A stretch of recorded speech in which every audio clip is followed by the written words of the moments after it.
Hi guys, so the first card we have is number 10, Chalk. And I have to say, I wasn't going to use this card. For some reason, it didn't feel like it hit with me for this reading, but then I pulled the Tulsi card, which also has a peacock in it, and there are two 10s in this reading. So I'm like, maybe there's a reason that she needs to be there. In this deck, Alana Fairchild always starts each chapter of the cards with a little inscription that kind of explains the kind of concept through the whole thing, because there's a bunch of pages of just beautiful deep detail, but I'm just going to read this part.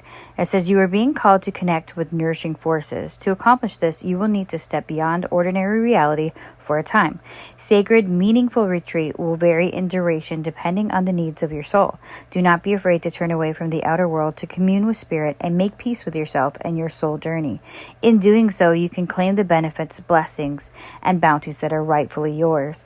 Utilize them to heal yourself and strengthen the quality of your offering to the world. Your path and purpose shall become even more powerfully aligned with your heart, which is beautiful. And then she goes in a little bit deeper, and she talks about how the different parts of chalk, which is, properties of clay, and sometimes it's shell, ash, or salt, and how it's used in different rituals and ceremonies and customs in different West African cultures to kind of represent different symbolic meanings. And the one she says that is it Igbo or Igbo people of the Delta State in Nigeria is known as Nzu and recognized as a substance connecting to royalty, signifying blessings, protection of the ancestors, and purity. In that cultural group, white chalk is utilized in coronation of the king or obi. Preparation for such an honor involves smearing a white chalk over the body and wearing garments and spending a specific period of time, usually 28 days, in isolation. This process allows for blessings to be received from the ancestors. Those blessings are then shared with the congregation upon the emergence of the white chalk thrown over the people in dance. So I feel like that's kind of, now I get why I pulled this. Now I know why it came out, and I was like, oh, I'm not going to use that card. And then I look over at Tulsi, which to me is a lot about, there's wealth is on the card of the Herbal Astrology Oracle. It's also number 19, in case that means anything for anything. And it's Mercury and Jupiter. So to me, when you think of Mercury and Jupiter, there's like an expansion in your knowledge and understanding. And if you kind of marry that with wealth, it's kind of like saying that this is wisdom, right? Wisdom is a type of wealth. And royalty, you want your leaders to be wise. So I feel like this reading, and I got chills, I don't know why, but it's kind of making me have one of those, legacy and ancestral wealth and knowledge and understanding and how to cultivate that for your life and your family, and how you can spread that to others in this world that we live today.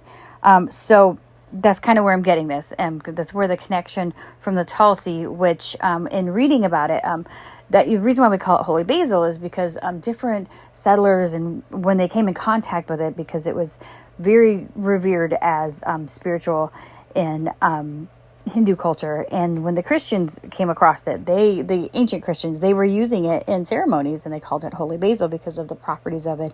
And the smell is amazing. I have 2 Tulsi plants in my garden, and it's just, I can see where people would get that idea. And it's really good for your brain, which again, Mercury. It's really good for,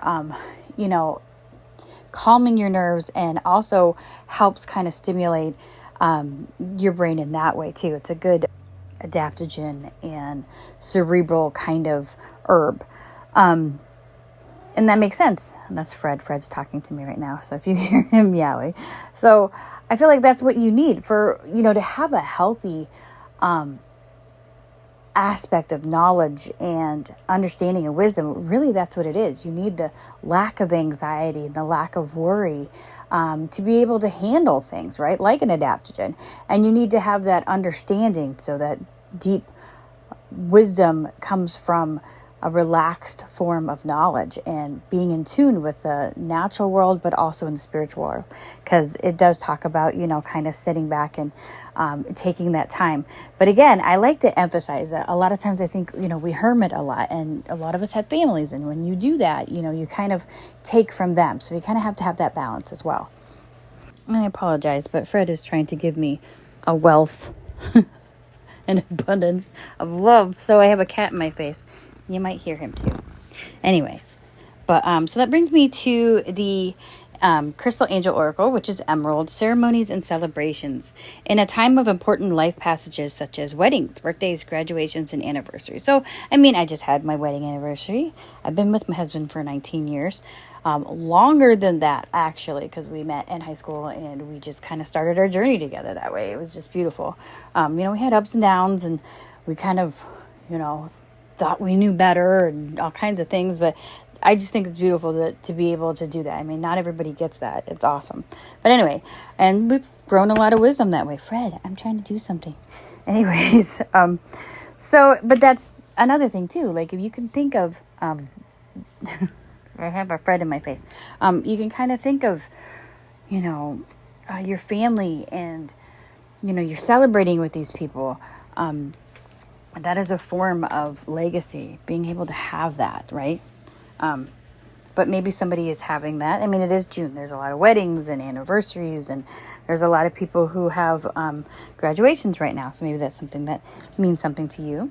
And then let's go to the tarot cards. Now, this is the Otherkin tarot. I love this deck, and because I just love her painting style. She's very watercolor minimalist, and they're all animals.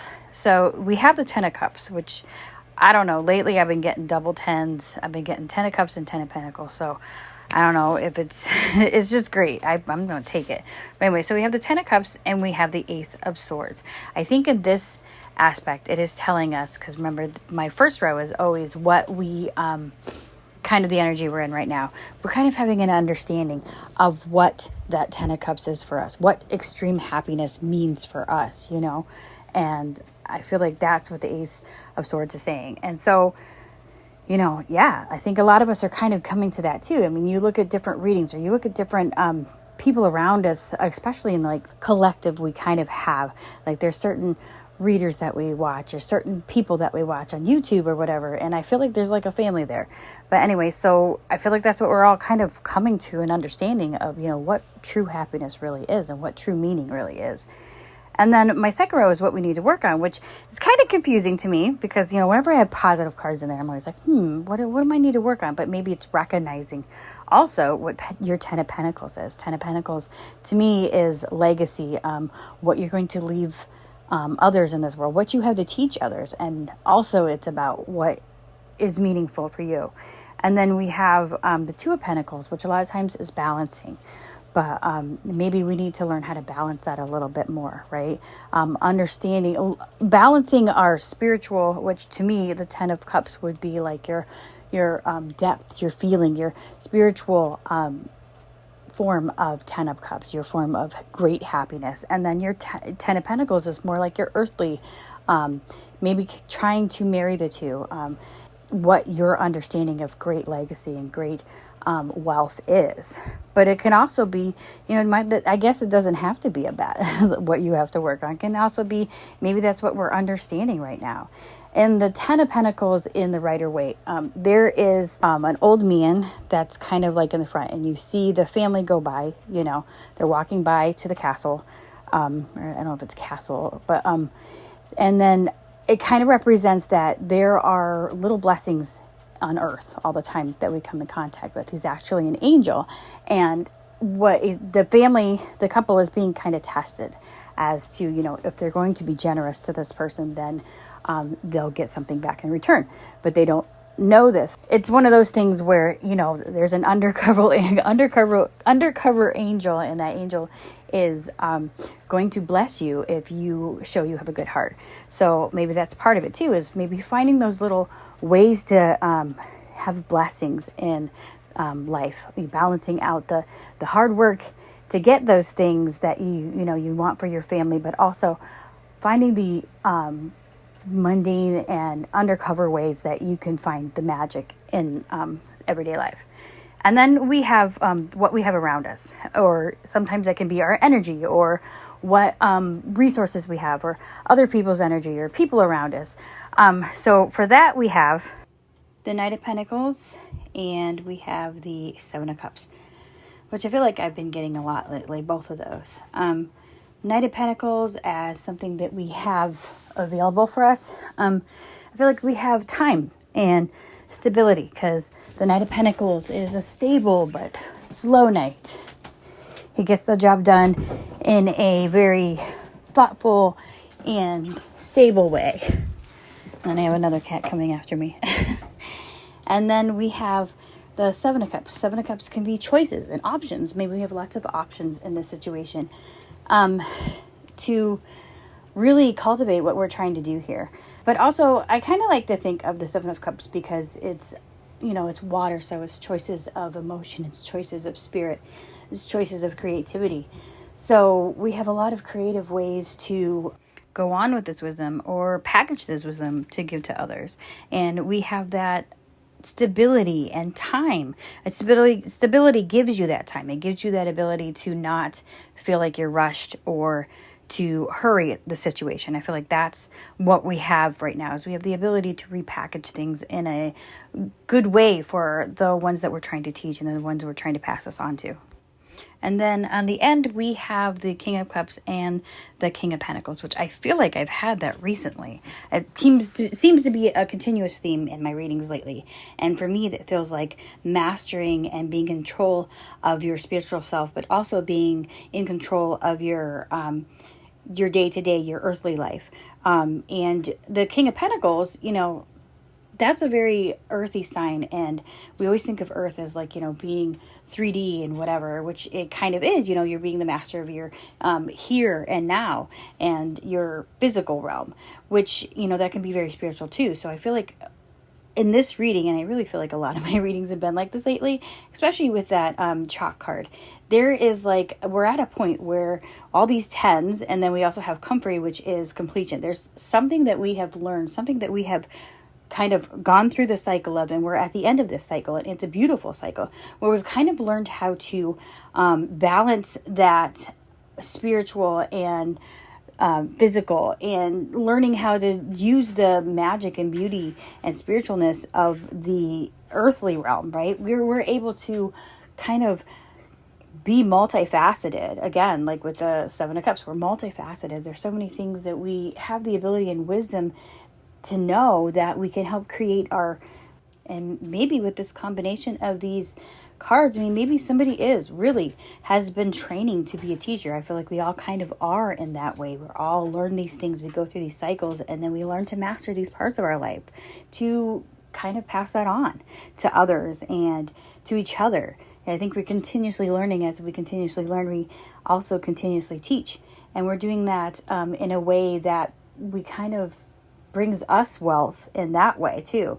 Because I feel like, especially for me, I love knowledge and deep, historical and spiritual knowledge, all that stuff. I just crave that. So whenever I learn about that kind of stuff, I love to talk about it and express, and then pick stuff up from other people. And I feel like a lot of us, that's what we love about all of this, is just exploring and creating and immersing ourselves in this beautiful thing that we're all trying to experience and capture, right? And then if you have family, or if you have people that you want to share these things with in your life, then that's the celebration part.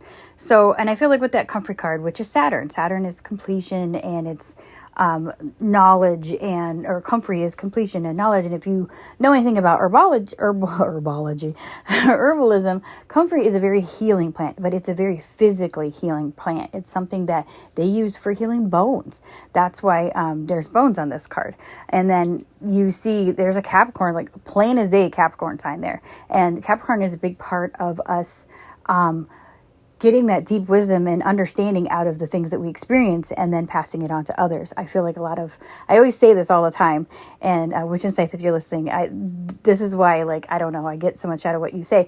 I feel like my life is being guided by Capricorns. And I have a funny story about that. But there was this girl that I was, as a student, I was precepting one day, and I forgot to charge my phone, and we were driving somewhere to a clinic. And then I remember that I didn't have my charger. Anyway, so my phone ran out, and we were way out somewhere, and we needed to find our way, and I didn't have it. And I had talked to her early about teasing her that because she was a Capricorn. Like I said, Capricorns just guide my way. And so she pulls out this extra battery that she had, and I said, see, there you go. Anyway, so I feel like this part of us, this ancient teacher, this somebody who has like the depths, the understanding of the depths of things, right? So we're able to kind of like grab that and use it in our own lives and kind of pass that on to others. So I hope this made sense to you guys. I was kind of all over the place. I had a lot of cat interruptions and children interruptions, but I really like the message of this. I really feel like this is, telling us to, go ahead and tap into that. We have to not only stay present in our current lives and our earthly lives, but we also need to kind of understand the spirituality in all those things, that 10 of Pentacles where, those hidden angels, those hidden wisdom people that they might not come out and tell you that they're testing you, but in a way all of our experiences are kind of testing us and teaching us along the way. So thank you very much, and I will talk to you guys later.